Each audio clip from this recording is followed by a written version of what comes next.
Guys, thank you so much for hanging out with my co-host, Mark Whitby and I today. We truly appreciate you being here. And today we're going to talk about working with addressing authorities. I tell you what, why don't I share my screen? How about that? Sorry, guys. You go, boy. Running. I am just running. That's all right. Here we go. Now we're looking good. We got screen shared. I want to encourage you guys to communicate with us. Leverage the chat window. Leverage the Q&A tab. If you've got any questions, we want this to be as engaging as possible, because when we're able to ask questions, we know that we're hitting the right targets or that we're touching on things that are important to you guys. So I'm going to ask that you really do that for us. I'll tell you, we're not going to kill you with a bunch of slides today, but we are going to provide some really cool content and some really good discussion points about addressing authorities, the role that addressing authorities play, and kind of why you need to work with the addressing authorities. So let's get into it. So introductions, my name is Drew Fiorinelli. I'm one of the public safety GIS experts and business development managers with Datamark. A little bit about my background. I've done GIS for over 15 years, and the majority of that time was spent in local government.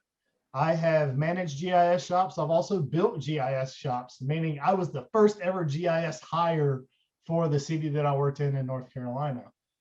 GIS is something that I'm extremely passionate about, and I love to focus GIS on public safety because I think it provides such a massive amount of value, right? Because everything happens somewhere, especially during times of emergency. And as I said, I've got my friend and colleague and superstar with me, Mark Whitby. Mark, thank you so much for hanging out with me today, man.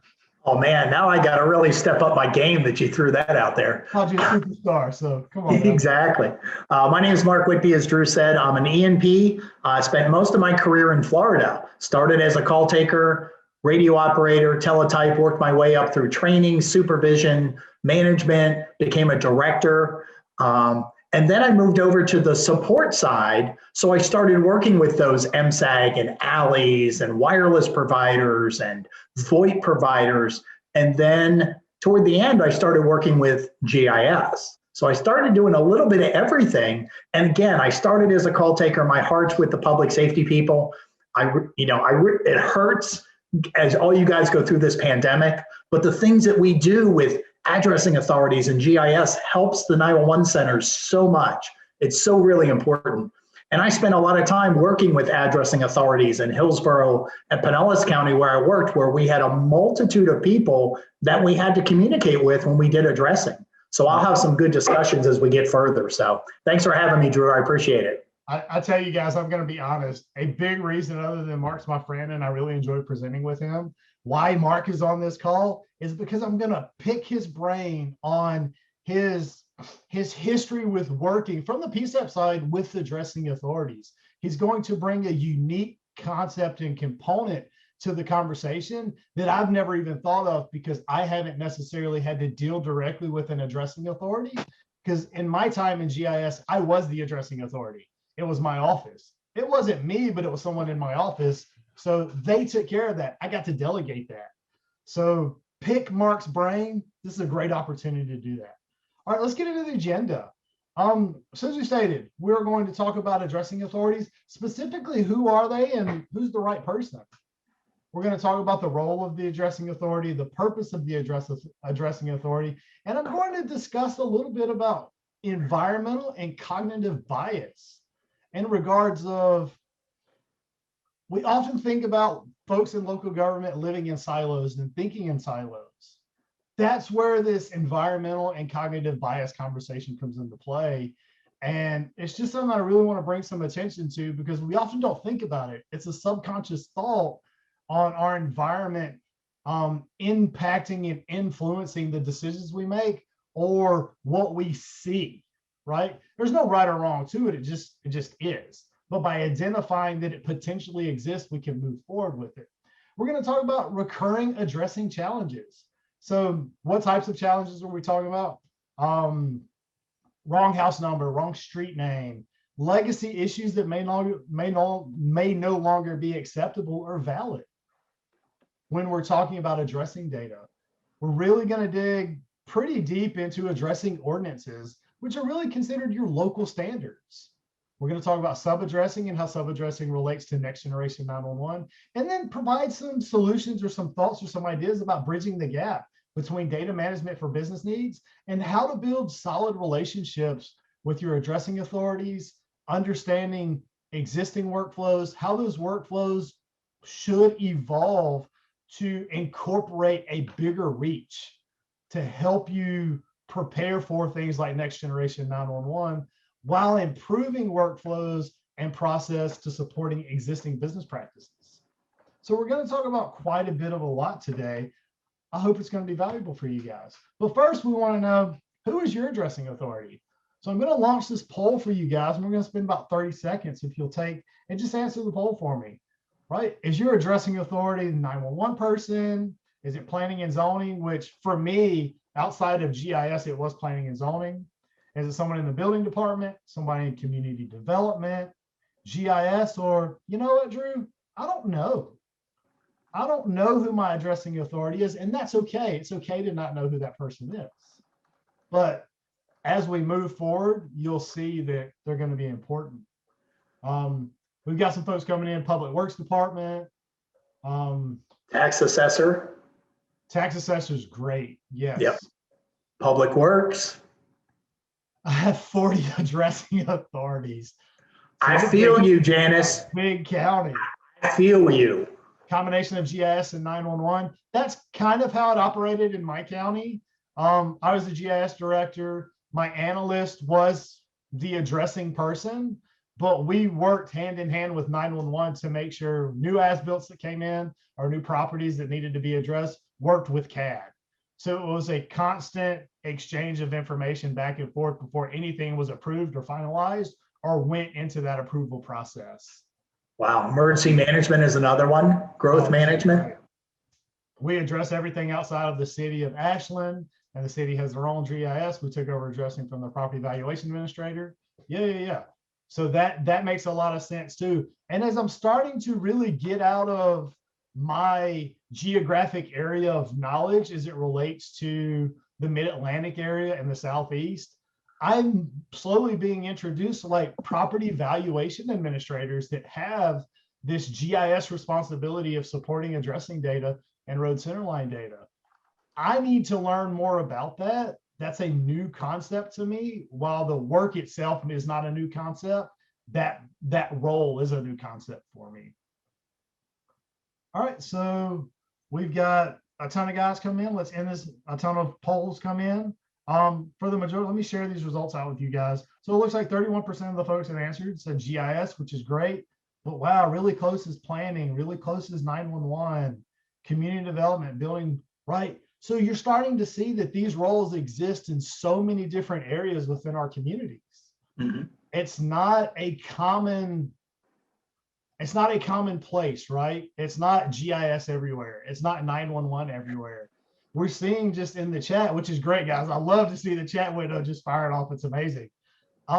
It can be a combination of different roles, which is fantastic because you've addressed something that we will talk about later on in this presentation, which is bridging those gaps, setting up these communication pathways to ensure data is consistent, to ensure decisions that get made are consistent or against a standard or an ordinance, which is fantastic. Ah, love it. Basically, it's 911, but they let me, the GIS guy, do what I think is best. Love it. That's a great answer. It's supposed to be 911, but they trust me to do what I know how to do. Absolutely. All right, great. Oh, I'm fired up right now. And I got to tell you guys, I got up at 4 o'clock this morning to get on an airplane. I spent the weekend with my family in Mississippi and sat in the airport for 2.5 hours because of an electrical issue with the plane. Could have slept another 2 hours had I known before I got there. All right, so let's go on and get into this. All right, so who is the addressing authority? Guys, we've already talked about this, right? It's a GIS role. It's a non-GIS role. Planning, community development, 911. We've already seen that for, very few of us, it's the same answer. Well, I mean, law of averages said that a lot of us are going to have the same answer, but you're seeing that this role exist in different departments.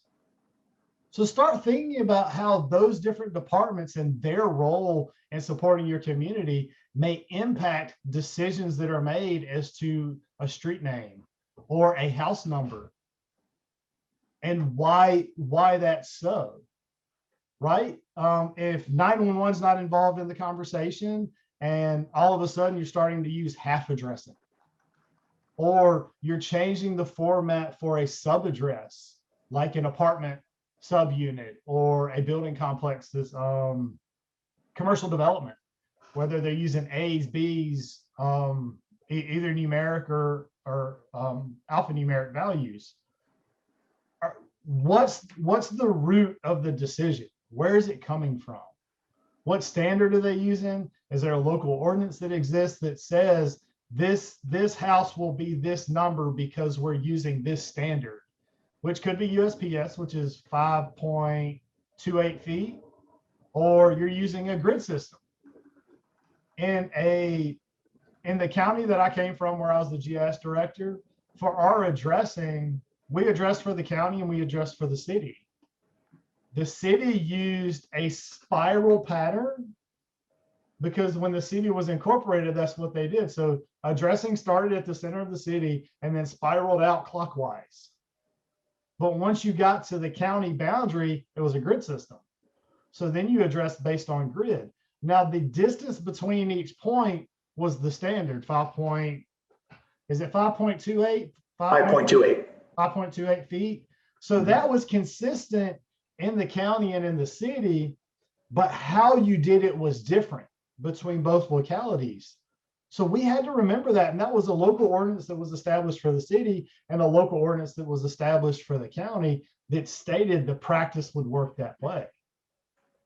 And I know in the tons of conversations I've had with you guys about how your addressing is done, some are on an axis and a Z axis and an XY axis, where your northeast portion is going to be 100s, southeast are 2, southwest are 300s, northwest are 400s, right? I'm exaggerating a little bit there, but I've had these conversations where folks have a grouping of number for each quadrant that it's a great idea. It allows you to quickly identify what quadrant you're in based on the 100 value or the 1,000 value if you go up that high. But it's hard to find consistency in there because eventually it's going to just get muddled. So if you don't understand how that works, it can create a lot of confusion and be a hard practice to manage, especially when we're starting to look at data validations to support NEMA standards for next generation 911. Because some of those ordinances are going to counteract what validations you're looking for. Right? It doesn't make it wrong.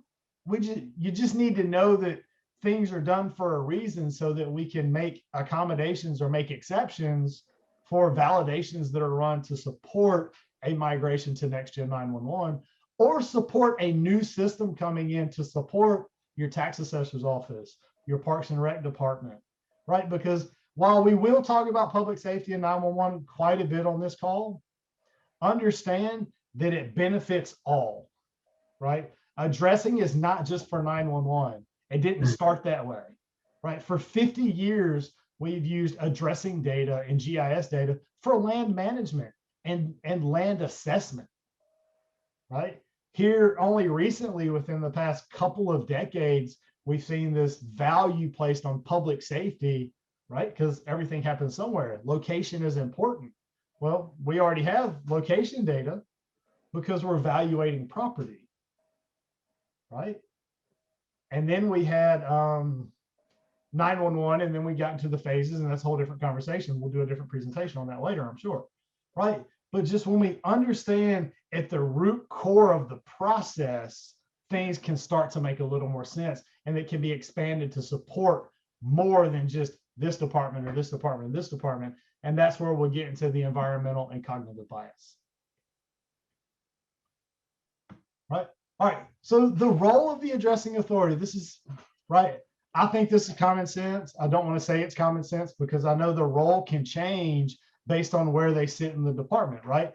This is one of many hats this individual or this grouping of individuals has. Mark, I don't know that I've ever come across somebody whose sole role was just addressing authority. True. Right? There was a management component to it, or it was an aspect of what they did because they were in GIS or because they were in 911. So if this person is in 911, they also may be the 911 administrator. They may be a shift supervisor or a shift lead. If it's in GIS, it could be your analyst or your specialist or your director. So it's just one of many roles that they have. But the primary role of the person who's tabbed as the addressing authority is to assign new addresses, review and maintain existing addresses. So we're reviewing to make sure what's there fits current standards. We're identifying legacy issues that we talked about in our agenda slide that may or may not still be relevant, and providing updates when necessary. Assigning new street names is also the role of the addressing authority. It's not just to assign the points, but as development occurs, new roads are built, they have to have names, and we have to make sure we're not duplicating name, right? You don't need 2 North Main Streets. And then we get mixed up a little bit. It's like, well, can I have a North Main Street and a North Main Drive? Yeah, and then they sound alike, which is confusing for 911, or like you said, 2 North Main Streets with the same block range in 2 different municipalities. Exactly. 911's going to make a mistake, right? They'll put the right address in, but the wrong response will go, and then we get in trouble. So absolutely. And I'll tell you, one of the more personal examples that I have where my addressing authority really needed to step up and kind of put their fist down and say, this is not going to work. Because we'll talk about ordinances later, I'll go ahead and I'll brief it on this now. We had an ordinance that states once a private driveway becomes a named road once 3 houses are built and addressed off of that driveway. Well, we left it up to the homeowners to come up with a name for their soon to be named road. And the name that they requested was Ave Maria Avenue. Sounds beautiful. Love it. It's a great song. My sister's wedding song. But when we think about how that is spelled, it's AVE space A space Maria, street type is Avenue. The system's going to read it as Avenue, A Maria Avenue. Could we make it work using the prefix types and street types? Sure. Is it confusing to look at? Absolutely. So we had to tell them no, they needed to come back with something that was a little more distinguishable and didn't sound like 2 street types. But that was a great example of the addressing authority that understood the ordinance, understand locally how it needed to be done so that we could provide guidance and go back to the homeowners and say, look, this isn't going to work for this reason. What else you got? Which was great, which also means the addressing authority has the role of renaming streets, right? Because we know legacy happens. We know fat finger things happen, or things can happen very quickly, right? So maybe we messed up and we gave 2 streets the same name, or 2 streets sound very similar as Mark was speaking to.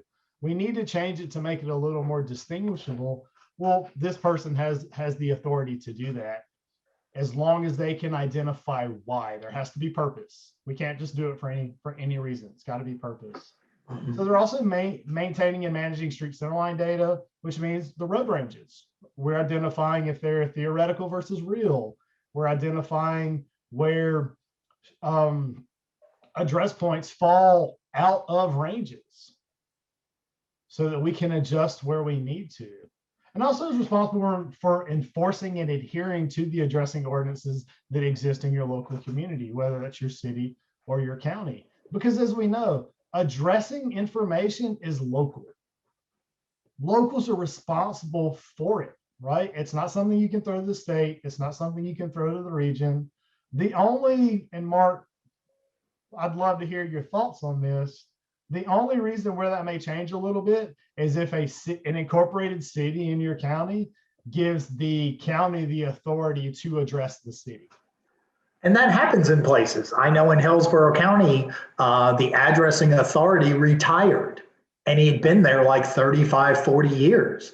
So instead of them hiring somebody to manage these addresses, they asked the county to take it over. And we were more than happy to take it over because then it's a lot more consistent. How we already do it for the county is how we're going to do it for the city. Absolutely. So Mark, I'm loving the chat window right now. I wish I could focus on it and just read it. I'm telling you, Q&A is blowing up, chat's blowing up. It's awesome. Well, the comment that just came in right now, you guys, from Dan. Sorry, Dan, I'm going to call you out because this is a great comment. And it's something I didn't think about until you just talked about it. Developers, when they're building out new subdivisions, may have a theme. My sister lives in Turtle Creek Crossing. Every road in that subdivision relates to turtle in some way, right? So naming roads based on the theme of the subdivision, could that potentially cause problems? You're right, because the developers, they don't care, right? They're thinking from a visualization and a stylistic and a creative standpoint. They don't care about the addressing standards. They don't care about how many points can fit in there. It's that it looks cool on paper. Yep. And in Florida, they want to name it after trees, cherry tree, lemon, lime, all the fruits in Florida, strawberries. Yeah.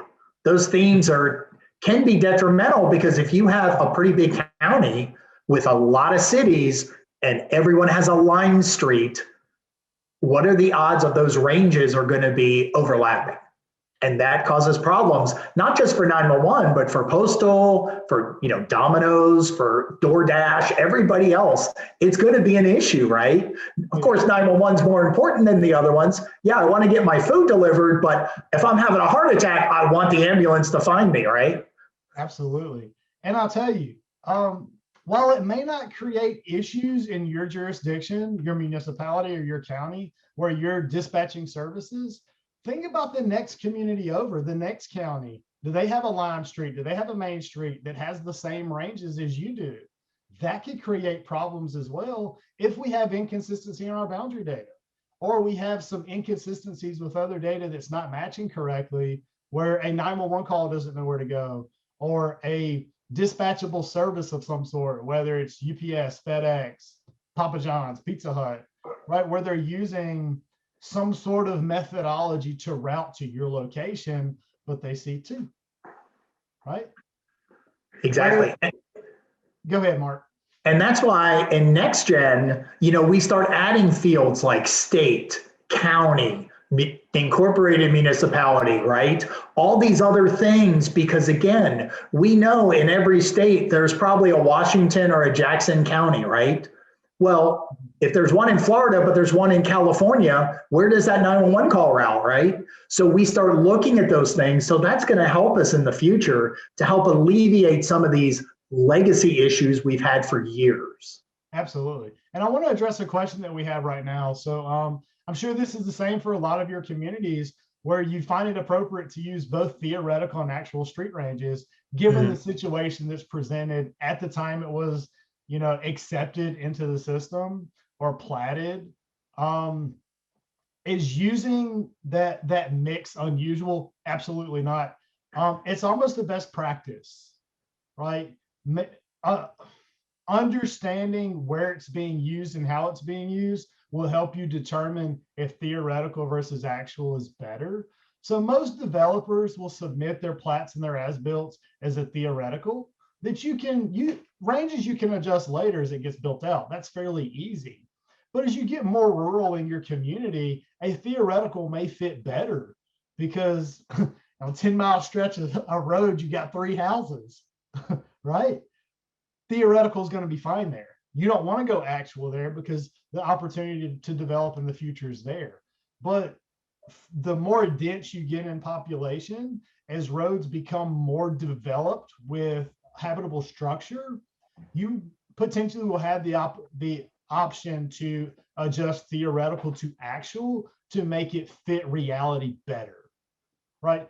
So is it unusual? No. Is it common practice? Yes, but be smart about it, right? If you have a short road that's fully built out and there's no more plots available based on the addressing standard that you're using, the 5.28 feet, and it's what's built out is 101 to 154, but the theoretical range was 101 to 199, you could shorten that up and be okay and not cause a problem. You could keep it theoretical and be okay. But if the high end of the intersection is 156 and 157, and then the next segment over, it jumps to 201, you could drop it down from the 199 and be okay.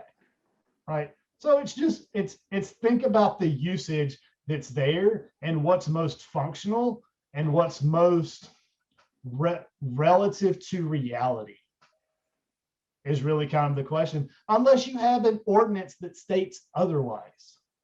While we can identify that in GIS as a best practice, you may have an ordinance that states every intersection has to begin at a 100, right? 100 and 101 and end at 198, 199.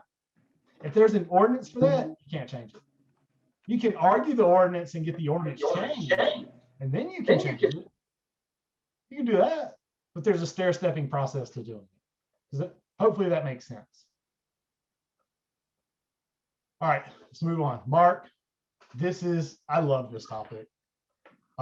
Environmental or cognitive bias. So I'm going to read the definition from Wikipedia. I love Wikipedia, guys. A systematic pattern of devotion, deviation from norm or rationality and judgment. Individuals create their own subjective reality from their perception of the input. An individual's construction of reality, not the objective input, may dictate their behavior in the world. That sounds great. What does that really mean? We can be driven to make decisions based on the environment we're in and what we see. Here's where that plays a role in addressing data and maintaining and managing addressing data for any community. Your city, your county, your region, I don't care. Where you sit in the community, planning, building development, 911, GIS, will potentially dictate how you see that data being used and how you see changes to standards or ordinances being made, because what's going to come to your mind immediately is who you're immediately supporting, which oftentimes is who's directly outside your door. So for me, our GIS office sat in the community development department. So when I walked out, everybody that was in front of me was community development. So a lot of our conversations related to GIS data revolved around community development. Well, depending on the time of year and the time of day, I may not be thinking about Parks and Rec and how what changes we're making to our GIS data to support community development could impact other organizations within my community. That's an environmental bias. It's also a cognitive bias because I'm super focused on who's in front of me, not who could be impacted downstream. We have to acknowledge this exists because I've experienced this professionally as a GIS director. I've also experienced this when the people making decisions about GIS data were not in the GIS office and their purpose was tax assessment. Changes would get made that I knew would negatively impact other departments. And I'd have to raise that question and say, well, this change that you've made a motion to make, have you thought about how that's going to impact 911? No, of course not, because you're not worried about 911. You're worried about your job. Look at your job description. Your job description doesn't say support 911 or think about 911, but it does say as other duties may require, which covers everything else, right? So think about that for a minute. Do you know someone that may fall into this type of pattern that you've had to correct or you've had to identify and kind of bring reality back to the situation to really understand that the GIS data that we're supporting as GIS professionals or non-GIS professionals in our communities support more than just the people that are right in front of us. They support the entire community and every business aspect of our organizations. So there can be downstream effects. And if you're not thinking about them, it could get so far down the line until you see a negative impact that it's lengthy to reverse. Mark, I don't know if you've ever experienced this. I know that I have, and it's been small enough that asking a question really helps right the ship. But if you're not thinking about those questions to ask, or how those changes can impact other people, it's often going to go unnoticed. Exactly. And especially for 911, again, we're all about life and death. We need the road center lines correct. We need the boundaries. We need the address points. We need that subaddressing for an apartment complex or condos. So we're thinking that, where Public Works may be thinking something completely different. And they may say, well, we need speed limits in here. Well, if we're not using AVL, that's not important to me in 911. But if we are, that's beneficial. So, getting all these people together at a table and saying, these are the things that we need for 911. What do you need for Public Works? What do you need? And then you collectively say, okay, here's our core things that we're going to have. And all these extra things, hey, we're going to have it in the data, in the metadata that you can use. Mm-hmm. But I don't need to see it for 911, right? But again, it's that bringing all those stakeholders together and building that team to make the data usable for everybody. It's one master source of data instead of having all those silos that we've had for decades. Absolutely. And I tell you, Mark, I got to go back to the chat because you guys are amazing right now. You're killing it. I love that we're having this conversation. It's amazing. You guys are talking about utilities. You're right. How does addressing a utility different from addressing a house? It's not. It's the same. Nobody lives there. It's not a habitable structure. So, right? It's a non-mailable structure. They don't get mail, right? So you can identify it as such, but it should follow the same parameters that you would use for a house. Mm-hmm. Every 5.278, every 5.28 feet, if that's the standard that you're using, right? And then you would just identify it with an identifier or a descriptor in the attribute table. Love that. All right, so the purpose of the addressing authority is to really build relationships, standardize workflows, policies, and procedures, provide discussion on current and future uses of addressing data, and really create, update, and remove ordinances that exist. So this is where we get into, as we've stated, that the data that we're using supports more than just a single department, right? So the ability to build relationships and understand how addressing data is used throughout the community is extremely valuable and will really kind of help dictate workflows that need to be established, policies and procedures that currently exist that may need to evolve or change or go away to support the direction of the community or the direction of a department like 911 for next generation 911, which where we get into discussions on current and future uses. So currently, how are we using our data? Do we have address points, or are we primarily focused on parcels for location identification? We have communities that do that. They don't have address points because their addresses are built into their parcels. It's odd, I know, but it happens. We've also got people that don't have addressing data in a GIS format. They're using spreadsheets, right? Think about that. How does that impact transition and evolution and changes? It's crazy, right? I get it, but it happens. We're here to support that. And then creating and updating or removing ordinances. Just like anything else in our community can evolve, so can these ordinances where they make sense. So can these standards. If it's a bad standard, let's correct it and update it, or let's correct it and remove it. This is oftentimes where I have seen legacy issues come into play when I'm validating or remediating my GIS data. And I question why this decision was made for this road or this address point. What was something, it was a legacy ordinance or it was a legacy standard that was no longer current or valid, but they haven't updated the point. That's okay. You don't have to update the point, but I need to know why the decision was made, because it's not 5.28 feet, right? It's a half address. What other anomaly exists with the data? It's just not jihawing with everything else in the direction we're going to support this new practice or this new method. I need to document why, and if I can find record of the decision when it was made, I can attach that to the point, provide that documentation as well, and maybe develop a procedure that allows me to bring it more current in the future. If that's not able to happen now, maybe I can do it later. so that my data starts to make sense cohesively and collectively. And like you said, Drew, these ordinances were written a long time ago. No one's probably ever looked at them. I mean, there's laws and statutes that have been around for decades. As we move to next gen, now's the time to update these. Absolutely. And then again, maybe every year you look at it, every year and a half, you put together a core group of people, you go through it. What do we need different? What lessons have we learned as we move to next gen, right? Absolutely. And I'll put the caveat on there, update it where it makes sense, because sometimes it's just not going to make sense. You can't make a blanket decision for your entire data set. It's going to create more error than it's going to fix, right? So you have to take each anomaly one at a time and think about the current use and the future use of the specific data that's triggering the anomaly. Does it make sense to change it? Does it make sense to accept it and identify that it's an anomaly that's an exception to the rule? That's cool. Document it, notate it.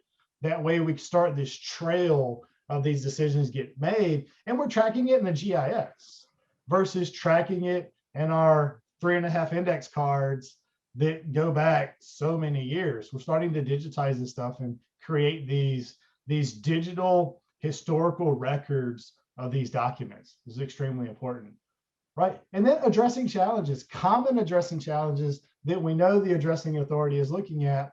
And if they're not GIS, I know they're bringing GIS into these conversations because we're looking at recurring issues like the wrong house or suite number, whether it's a subaddressing anomaly or issue, or it's a regular house, right? Somebody fat fingered a 1 for a 2, or a 7 for an 8, or a 5 for an S, right? It's two different addresses if it's a 5 versus an S.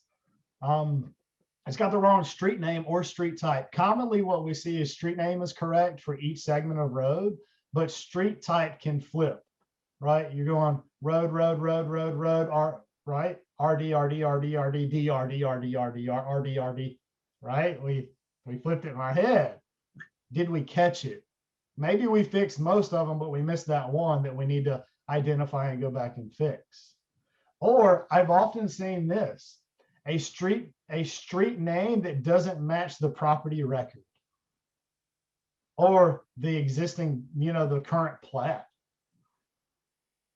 Doesn't happen a lot, but I have seen it. It takes a little bit of homework to address to see what's actually right. Is the property record, the printed card right, or is the GIS right? We could use MSAG, check MSAG, see if MSAG matches. We can always go back to our big filing cabinets where we're storing all of this data and check it out, right? So it's things like that we want to look for. Legacy issues that are no longer valid. Odd and evens on wrong side of the road. Did someone decide to go into a subdivision and go 1, 2, 3, 4, 5, 6, 7, 8, 9, 10 around a curve versus 1, 3, 5, 7, 9 or 2, 4, 6, 8, 10?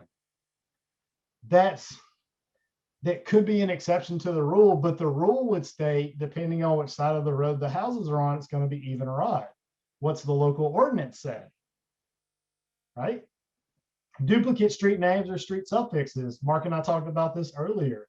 This is one that can happen in local communities or where it's a duplicate street name, but it's split, right? So you have Main Street that comes here, and then 4 blocks over, you pick up Main Street again, but it's not a through street. I've seen it a lot. I've dealt with it. That's okay. But think about it, the edges, the boundary edges of your community and your neighbor's community. If you have Main Street crossing and stopping at your emergency service boundary, your PSAP boundary, does it pick up on the other side if the road continues? Or does the road change? Does the road name change or does the road type change? And then you have to look at the ranges. How's the road digitized? What's the geometry look like? Did we keep even and odd on the right and left side of the road? Is it consistent? Do the points match? Have we used snap 2 points, right? So then incorrect street suffix. This goes back to the RD, RD, RD, DR, RD, RD, RD, right? Did we fat finger a mistake? And then are we not using USPS postal standards? There's no law that requires you to use USPS postal standards. It's a common best practice, sure. Have I dealt with data sets that don't use that? Absolutely. Will I continue to run into those? 100%. Absolutely, I will. And then in next gen, it'll be awesome. Everything will be spelled out. So you don't have to worry about any abbreviations. It will resolve all problems, right? Absolutely. But it's my job to understand the ordinance that were used to support the creation of that data for the community so that we can figure out how to make it work for something like next gen or a new CAD system or a new tax system, right? Because this supersedes just 911, because the data is used to support every aspect of business in the community, right? And again, I don't want cognitive bias or environmental bias to play a role, and, you know, expert in public safety GIS data, and not forget that that data is used to support so many others within the community, that we're using a non-USPS postal standard that I need to now figure out how to make work for next gen 911 so that this doesn't flag the entire data set as an anomaly. What type of changes can we make so that it works for all and allows us to evolve and move forward, right? All right, and then local addressing ordinance. There's a lot on here. I'm not going to read this all, but what these things do are, these are your local standards. When we talk about national standards, we talk about NEMA standards. When to name a road, how many feet between address points, the adoption of theoretical or real ranges, what side of the road is going to be odd or even. Your local ordinances have all of this information spelled out. And so what you have on the right here is a link and just a quick clip of Montgomery County, Maryland's planning department, their addressing manual, their addressing ordinance, right?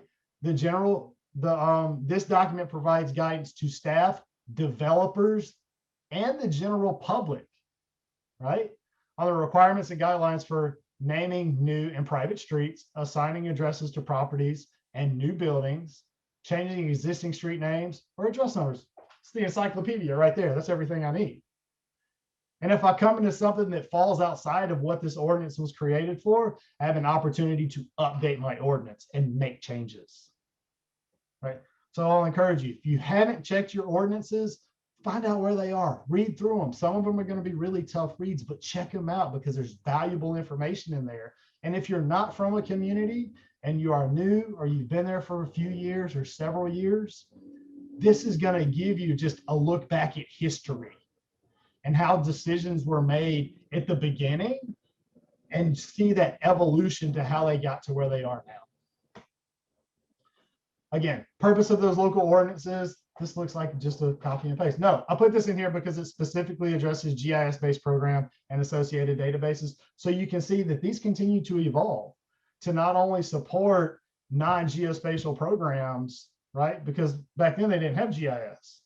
So you can see that there has been an evolution and a change to how we're using these ordinances and these standards to follow technology, which I think is fantastic. And then again, I'm not going to read this. This is really good stuff to put in here. The purpose of this document, Addressing and Street Naming Guidelines and Procedures Manual for Montgomery County, Maryland, is to assist county and municipal governments, which is important, with implementing and maintaining a consistent, safe, useful, and standardized addressing system, right? So for Montgomery County, Maryland, their documentation for addressing and road center lines is used to support not only the county, but also all of the incorporated and municipal governments within the county. This ensures a consistency across the entire county, which is important, right? I've been in a county where there wasn't consistency between my municipal government and my county government. It can be challenging and can take a lot of time to support, or I need to build relationships with the people that know how to support those so that we can move forward effectively and consistently. And then we do provide some examples in here of ordinances. Mark went out and found these because these are ones he's used before. And the thing is, again, you can Google address ordinances, local ordinances. You can find all kind of them out there. If you don't have an ordinance, now's a good time to put together a team to look at this, create yours, build in your next gen items that you're going through now, right? But use these as a starting point. You may read something and go, oh, that's good. I want to use that verbiage, right? Of course, it's got to be approved by your county or your city, attorneys and all that kind of stuff. But if you have an ordinance, look and see what's out there and say, what are we missing, right? Makes it better. And I'll piggyback on that, Mark. If you don't have an ordinance, I'd love to know if any of you guys that are here currently do not have a street center line or address point ordinance locally. See if the state has a statute that could help you create one, because each state will often identify a set of standards for addressing, for naming, for identifying duplication, that you can use as a guide. It's not meant to be adopted at a local level, but it's meant to provide consistency across the state and for you to use as a guideline to create your own local standard. Does that make sense? I hope it does. Because again, this goes back to the data owners and the decision makings for our addressing data or our cadastral data are locals. Nobody knows your area better than you, which is why the state provides statutes to aid with the creation of these ordinances, and they don't provide one for the state. We're seeing some changes in that a little bit, Mark, with Next Generation 911, where states are adopting the NG 911 data schema for NG 911, right? It's great. Identify how you can use the mandatory, conditional, and optional components of that standard to integrate into your existing schema that you're already using to support current businesses, as well as help migrate towards NG 911. Save that question for the end. Yep. All right, and then another addressing manual out of the state of Maine. We will provide these slides to you guys so that you can get the links. So if anybody wants a copy of these slides, just let Mark and I know. We'll provide our contact information at the end. If you just want to check and see how other people are doing things, maybe you want to read what other ordinances look like and see how other communities may address something that you feel like is unique to you, but maybe they're dealing with something very similar. And then bridging the gap. We really need to understand data management practices for each of our business sectors in our community. Because remember, I'm going to repeat this again, the data that we're developing is not only used to support one component of our community, it's everybody. So what are their management practices? How often do they get new data? How often are they updating data? Are other people able to edit your master data set in GIS? Are they limited to what data sets they can touch and edit? Right. That's important information to know. Because for me as a data nerd and really a controlling GIS guy, not really controlling, but I really like to know who's dipping their chip in my dip. You know what I mean? Who's touching what data sets and how often? And do I have multiple people that are able to touch and edit the same data set? Because we all have our own little tales of things that we may mess up just as we're doing data entry. The amount of people that have editing capabilities to my data decreases the number of potential error that can be inserted into that data, right? While I may provide version data sets, which is a great way to kind of resolve that, I'm careful about even how I do that. I need to build relationships with all of my different data owners within the community, especially as it relates to making decisions related to addressing data, identifying ordinances, building ordinances. And this may be folks that aren't department heads. It could be folks that are county administrators, or they sit on a board of directors where they're voting on that type of stuff. Identify if they're voting at the next council meeting on an ordinance or something that could impact what you're doing to manage your data. Develop consistent and standardized workflows so that no matter at what point in the chain data is at, you have an expectation of what it should look like, how it's getting updated, how often it's getting updated, how it flows upstream and downstream. And then start training yourself, your department, and your organization on the NEMA standards for Next Gen 911, because it addresses things like a 3 business day turnaround for correcting anomalies in your data that are identified in the ESINet.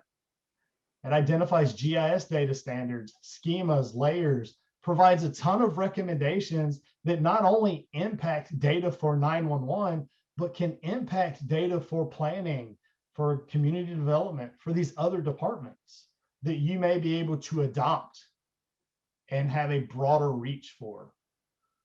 It's actually a really good document to read. Mark, help me remember the data management requirements document or recommendations document. Do you remember? Yeah, I have it somewhere. I should have put it in there. I know we've used it, but yeah, if you want to link to it, let me know and I'll make sure you get it. Yep. How about that? Yep. All right, and then evolve workflows.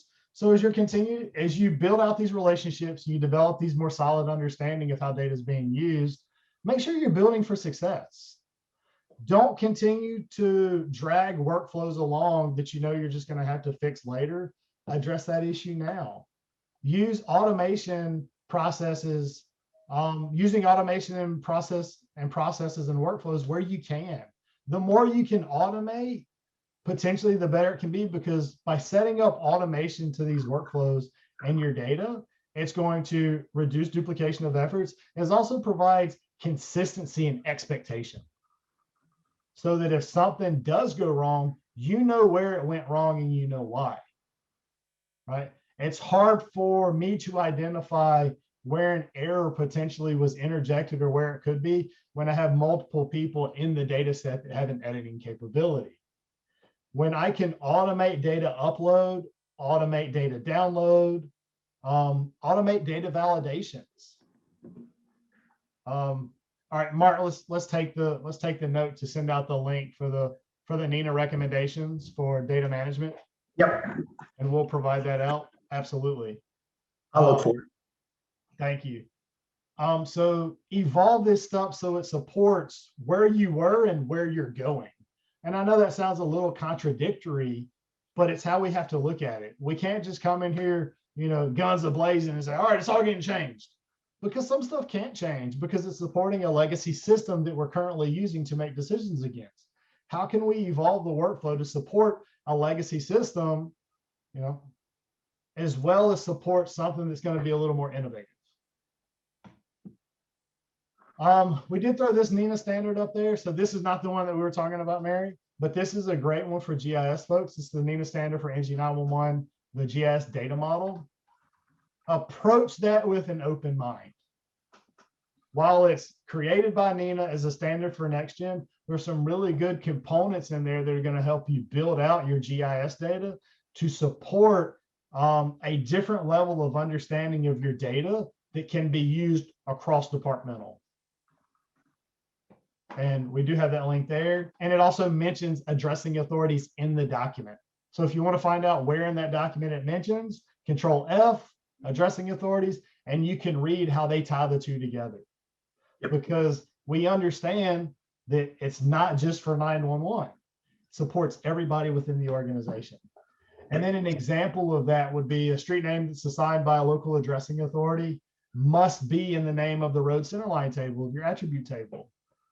The street name assigned by the local addressing authority is the street name used for location validation and call routing in the NextGen 911 system. So this is an example of NEMA referencing the value in the authority that the addressing authority has for making the decisions against your GIS data to support a 911 activity. It's pretty valuable. This is a little commonsensical. Yes, I just made that up. It felt right. But you know why it has to be done that way.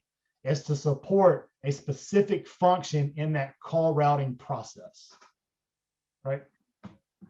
And then another example that we're not going to go through, we actually don't have, wow, gosh, time flies when you're having so much fun, man. Yeah, so it just breaks out different examples on each of these pages from that document. I put the link in the chat for you guys. But one of the things that I did in Pinellas County, when it comes to addressing authorities, we had 24 addressing authorities in Pinellas County. I was 911, I was the collector of all that data, made sure it was in MSAG and made sure our alley was synchronized and made sure we had the right road ranges and the correct street names and the address points, because we dispatched every fire department in the county. So these people I had talked to on the phone, I had emailed, I had never met them face to face. So we decided, of course, this was way before COVID, right? We created an addressing authority group, and we met quarterly. So the first meeting I did, I brought donuts because why? People will come for food, right? So we passed out business cards. We got a list of everyone's email who was there. And we started with the municipalities, right? And the county. Well, then it grew because they were like, hey, we really wish the post office was here. Okay, let's invite them. Well, what about property appraiser? We have questions. Let's invite them. So this group grew exponentially as we found the need to talk to other people. So we invited our GIS people. Well, I didn't add a road. I adjusted the range, but someone else added the road. Well, they're part of our process. Let's invite them. Well, then we found out the school board has a great deal of data because they have to keep subaddresses for like an apartment complex because they do demographics on how many kids are going to be going to elementary school, how many go to high school, how many go to middle school, how many bus routes do we need? And I'm like, I didn't even think of that. That stuff could help us, right? So we started inviting them and the group just kept getting bigger and bigger. And we talked about these NEMA standards. We talked about our data comparison projects we were doing. We would talk about, hey, we found out that, here's Main Road, but Main Road, Main Road, Main Road, Main Drive, like Drew was talking about. What's the real street name?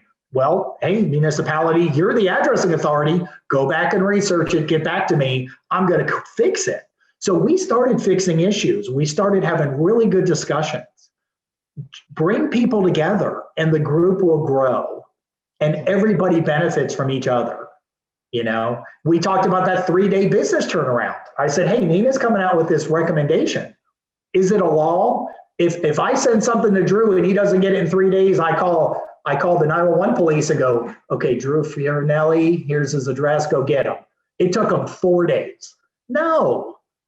But the thing is, we need to start having that built into our ordinances, our workflows, our processes, all those kind of good things, right?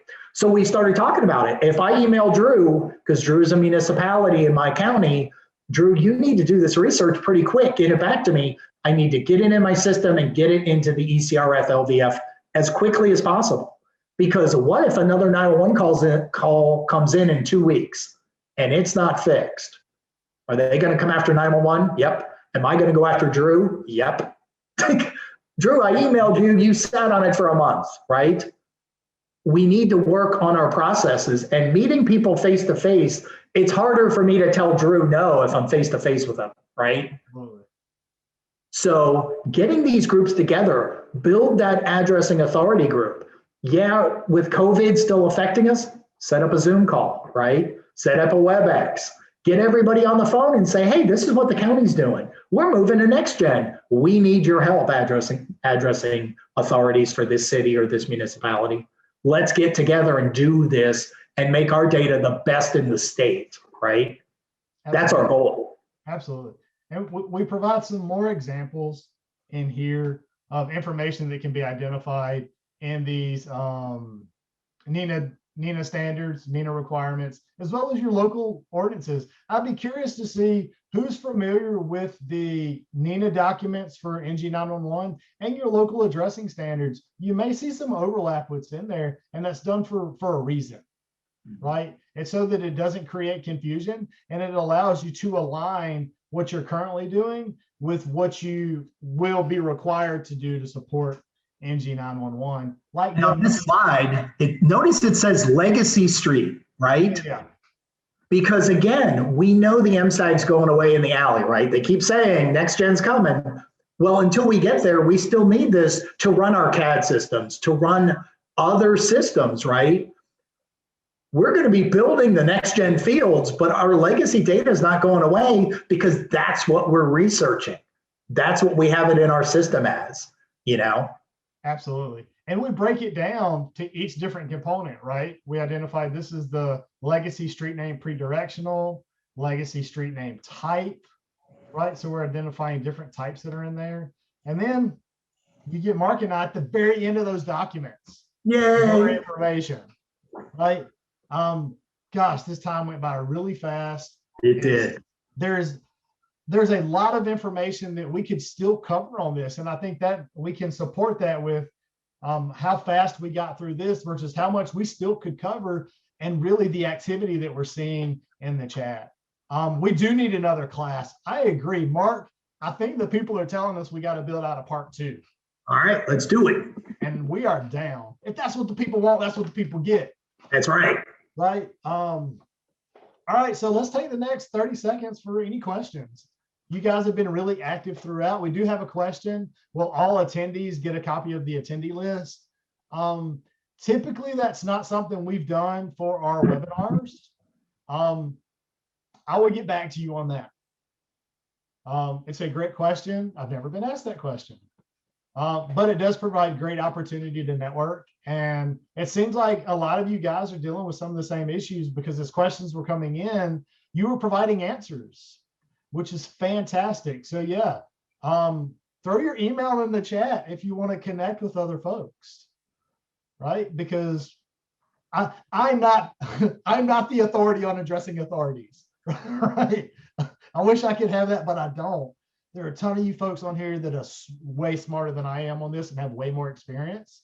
Let's all support each other. That's what we're here to do. Will there be a link to the recording? Yes, we will provide a link to all registered attendees to the recording. We will also put the recording on our YouTube channel. So if you guys want to check out the content that we've done that's very Next-Gen 911 specific or GIS specific, go to YouTube, search for Data Mart and GIS. We have a channel out there. There's almost 70 videos, I think, in there. It could be over 70. You'll get content from last year's Data Mart Virtual Public Safety Conference, content from this year's Public Safety Conference. Or call me, call Mark. If you call me, I will pick up my phone. If you email me, you will get a response and we will set up a call. If you have any questions, let me know. If I don't know the answer, I will connect you to somebody that will give you the answer. Do not beat your head up against a wall. We're here to help each other. We're here to support each other. That's what I like to do. And if I have an opportunity to talk about Next-Gen 911 with you, we're going to do it. Any more questions from you guys? Yeah, high five to everybody for the chat window. This is the most active I have ever seen a chat window, and I'm in love with it.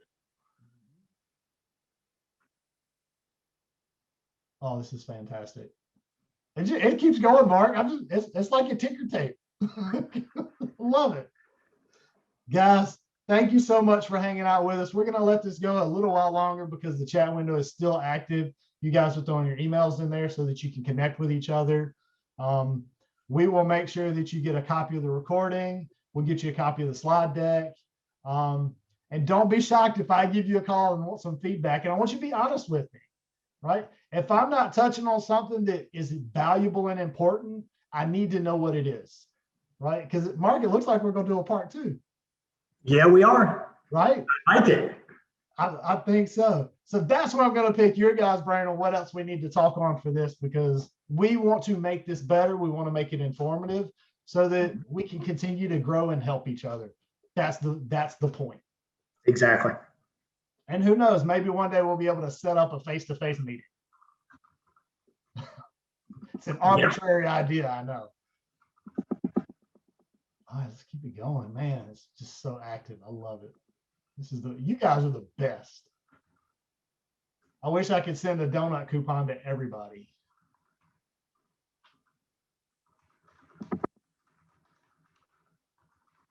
All right, so we do have a question about how we're going to save it. I'm going to say that question is probably related to the number of emails that are in this.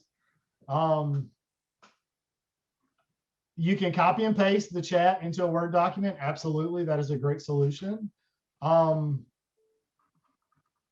Let me work on seeing if I can't share out the attendee list. If we're able to share out the attendee list, it will have everybody's contact information on it. Matt, I'm in the office the rest of the week. Give me a call whenever so we can talk about subaddressing. That's a great topic. I love talking about subaddressing because it's so detailed. Anybody else want to have a conversation about subaddressing? Call me. Love it. So yeah, we will work on getting a contact list. You will all get a copy of the recording. Check YouTube channel. It's usually up within about a week. Sorry, Steph, I know you're really busy. Could take 2 weeks. Any questions between now and then or whenever, give me a shout. Guys, you've been amazing. I really appreciate you. Thank you so much for hanging out. Mark, you killed it. Thank you, brother. Anytime, man. Always here for you. All right, we'll see you guys next time. Y'all have a Take care. great rest of your week.